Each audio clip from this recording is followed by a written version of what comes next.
is unsafe healthcare. We've lost too many people. We have too many people injured. We've made progress in making healthcare safer.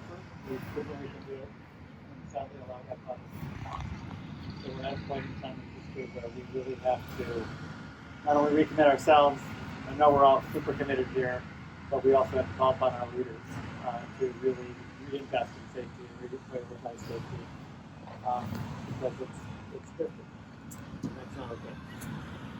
The other thing that I really want to emphasize here, it's on our t-shirts, but the connectivity between the issue of equity and safety. I mean, these are two sides of the same coin, both embedded issues in our healthcare system, and we really, it's time for us to keep this down the road and realize we can make a difference here. That's what I have to say. And I want to recognize my cousin Maury, who died from delay in care because her insurance wouldn't pay for a bone marrow transplant. She was a third grade school teacher. Her students for years helped fundraise, and by the time she got the bone marrow transplant, which was significant, she was so weak that she couldn't make it through that 100 days of risk where you've got no immune system. She was a lovely person, my closest cousin. Who else wants to say something? Let me step in. I'll jump in. Just want to recognize my brother who passed away age 54 years old, young, with a misdiagnosis. They failed to diagnose his bladder cancer, which, it's so easy to diagnose. I don't know why they didn't, but unfortunately I was not there with him and I wasn't able to help. But it should never happen, and that's what most of these events are that we're talking about. They're never events. And we need to get Biden to sign off on the advice he's just been given and really make at least the government healthcare system much safer. And maybe the Congress will jump in and make all healthcare safer.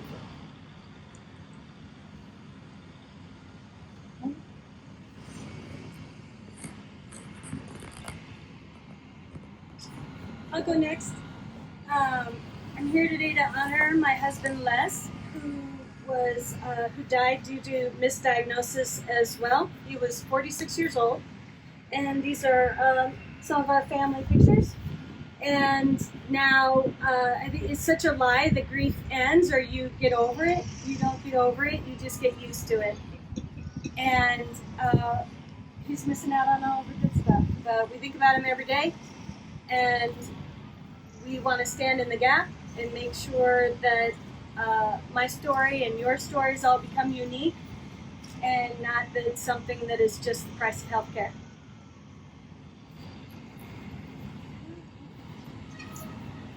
I'll go. Ladies first. I became aware of this issue because of my husband, Yogi Raj Charles Bates, in 2012 when he died from a preventable hospital-associated venous thromboembolism. Not even a year later, my grandmother Margie Vaden went into the hospital for one reason and died for starving in a hospital in the United States. I stay with this though because I know we have the solutions in place and we're just not integrating them. I stay with this because I know this is something that we can do in unison that is beyond partisanship, beyond nationality. And I'm just so grateful to be joined by others. This is the 5th year, and I see a future where we actually are standing here to acknowledge the good work, the results of the work that we've done. Thank you. Well, condolences to all of you that have lost. I'm honored to be here. The shirts that it's nice because I can see the other shirts and I get to read the backs of the shirts. And when you were talking, the lives yet born, right? I have two children, 17 and 22, and great kids, Lawrence, but like most parents, right? We do so much for our children. And I just lost an aunt up in Wisconsin to his diagnosis. Went in for lung cancer, and within days, completely missed the fact that she had cardiac. She the lung cancer didn't even kill her. She had a cardiac, went in cardiac, died. Completely missed. It's just shocking. And she goes in, and well, so she's on one of these. So I'm just honored to be part of this, and thanks for including me.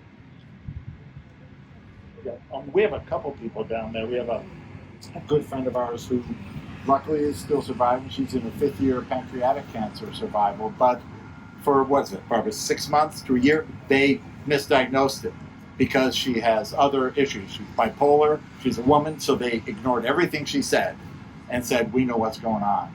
And luckily, she caught it. And the other, I've told a bunch of people, the guy that I worked with died in his early 80s, and he had survived World War II, 2 plane crashes, a heart attack, and dies of a medical error after a routine visit to the hospital. It's not fair. You live that long, get through World War II, you die in a hospital in Wisconsin. Sorry, Wisconsin.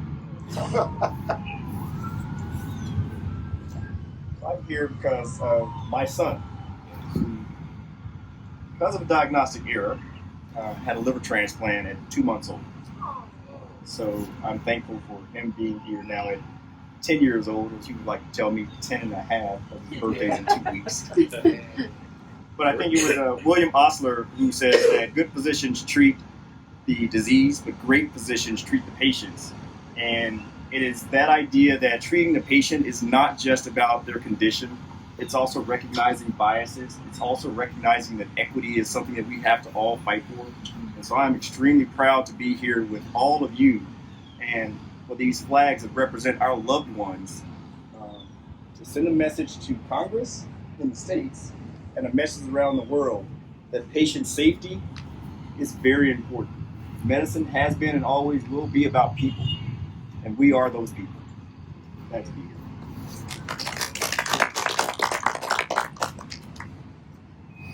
Well, I'm here with my sister, Kathleen, who was misdiagnosed. And then by the time that we were able to get her correctly diagnosed, it was too late. And she was a teacher and a mother of 4 young children. And I miss her every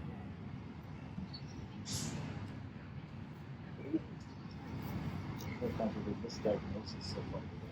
That's the 7th misdiagnosis. Yeah. So I guess my name is Alfred. I'm supposed to just to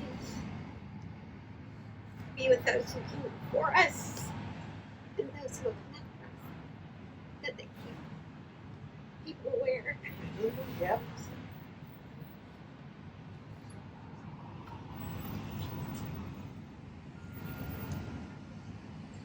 There are a number of people who couldn't be here today but wanted to be, so I want to recognize Pat and Cal Sheridan. Cal is the son of Sue Sheridan, who's one of the founders of Patients for Patient Safety US. Pat was her husband. Both died. Oh no, Cal is still alive and thriving, but with real big challenges, motor skill challenges because of untreated neonatal jaundice. Josh Nahum, we want to recognize Josh Nahum. He's not here. We want to recognize Michael Ullum, Beth Daly Ullum's son. These are people who have asked us to plant flags, and the names of those people are here today. And Judy Burrow. Judy Burrow, and Alicia Toll. Oh. Many of us know just can't be here today. I keep coming back year after year because I lost my 9-year-old daughter, Alyssa. But what I don't want us to forget is the hope. Because if we lose hope, we don't make change. And as hard as this is, we have 2 roads sometimes we can take. We can keep fighting, or I can say we can just not put our feet on the floor. And that's why we're here. Hope, change, and make things better for the future.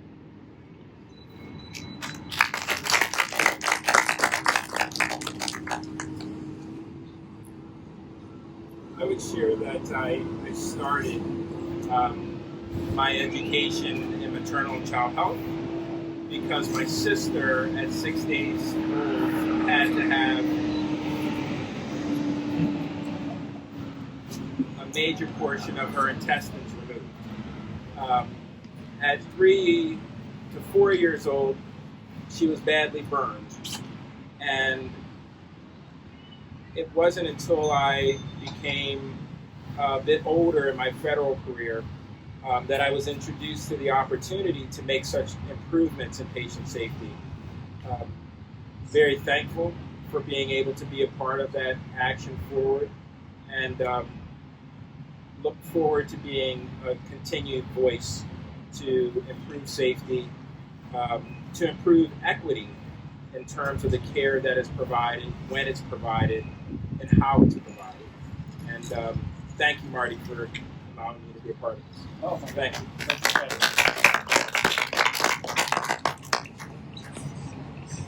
My name is Alma. I'm a healthcare data journalist and advocate for data transparency and quality. And I'm also here on behalf of my mother, who was misdiagnosed and died at age 52 of cancer.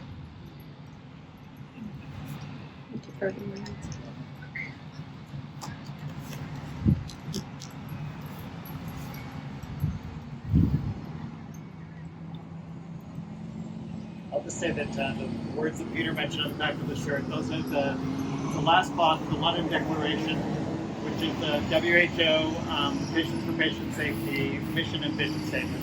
Basically, it's a pledge of partnership, but it's also a pledge of pushy partnership. So it basically says, look, we are all in as patients and families. We are going to do everything we can to improve safety, but we expect others to do their job too.